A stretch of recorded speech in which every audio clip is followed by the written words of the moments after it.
మోడీ నిన్న రాష్ట్రపతికి ధన్యవాదాలు తెలిపేటటువంటి తీర్మానం సందర్భంగా మాట్లాడినటువంటి సందర్భంలో రాజ్యసభలో ఎవరైతే లోక్సభలో జరిగినటువంటి మీటింగులో జరిగిన అవమానాన్ని ప్రస్తావించారు. తెన్నేటి కృష్ణప్రసాద్ ఎవరైతే లోక్సభలో ప్యానల్ స్పీకర్గా ఉన్నటువంటి ఆయన దళిత వర్గానికి సంబంధించినటువంటి ఆంధ్ర ముద్దుబిడ్డ మీదన కాగితాలు విసిరి అవమానించారన్నటువంటి ఎవరి తెన్నేటి కృష్ణప్రసాద్ అంటే విజయవాడ వాసులకి బాగా తెలుసు. విజయవాడ పోలీస్ కమిషనర్గా చేశారు, అట్లాగే అడిషనల్ డీజీగా చేశారు. డీజీ ర్యాంక్ అధికారిగా తెలంగాణ రాష్ట్ర విభజన తర్వాత ఆయన తెలంగాణని యాప్ట్ చేసుకున్నారు, లేకపోతే తెలంగాణ కేటాయించబడ్డదో తెలియదు కానీ అక్కడే పనిచేశారు.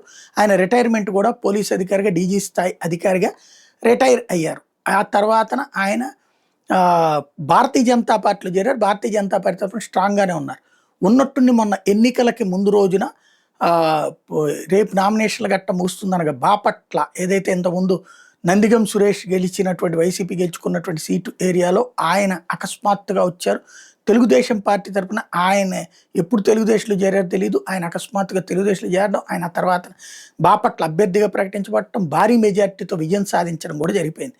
ఆ తెన్నేటి కృష్ణప్రసాద్ గారికి ఆయనకు ఉన్నటువంటి నాలెడ్జి, సుదీర్ఘమైనటువంటి ఏదైతే సబ్జెక్ట్ ఉన్నటువంటి వ్యక్తి కాబట్టి ఆయన్ని ప్యానల్ స్పీకర్గా ఎంపీ చేసుకున్నారంటే, స్పీకర్ గారు లేనప్పుడు ఇదివరకు డిప్యూటీ స్పీకరు, ఆ తర్వాత ఒక 5 ఎంపీలని ప్యానల్ స్పీకర్గా పెడతారు. వాళ్ళు ఏంటయ్యా అంటే భాగస్వామి పక్షాల నుంచితో పాటు ఇదివరకైతే విపక్షాలలో కూడా అవకాశం ఇచ్చేవాళ్ళు ప్యానల్ స్పీకర్కి, ఇప్పుడైతే ఓన్లీ భాగస్వామి పక్షాల అధికారంలో ఉన్న వాళ్ళకే ఇస్తున్నారు. అందులో భాగంగా అక్కడ ఆయన కృష్ణప్రసాద్ గారు మొన్న స్పీకర్ స్థానంలో కూర్చున్న రోజునే యార్ అని ఎవరో మాట్లాడితే వాళ్ళని తీవ్రంగా తప్పుపట్టడం కావచ్చు, ఆ తర్వాత ఆయన మీద పేపర్లు చించేశారన్నటువంటి పాయింట్ని ప్రధానంగా ప్రస్తావించుకొస్తున్నారు ఇప్పుడు మోడీ గారు.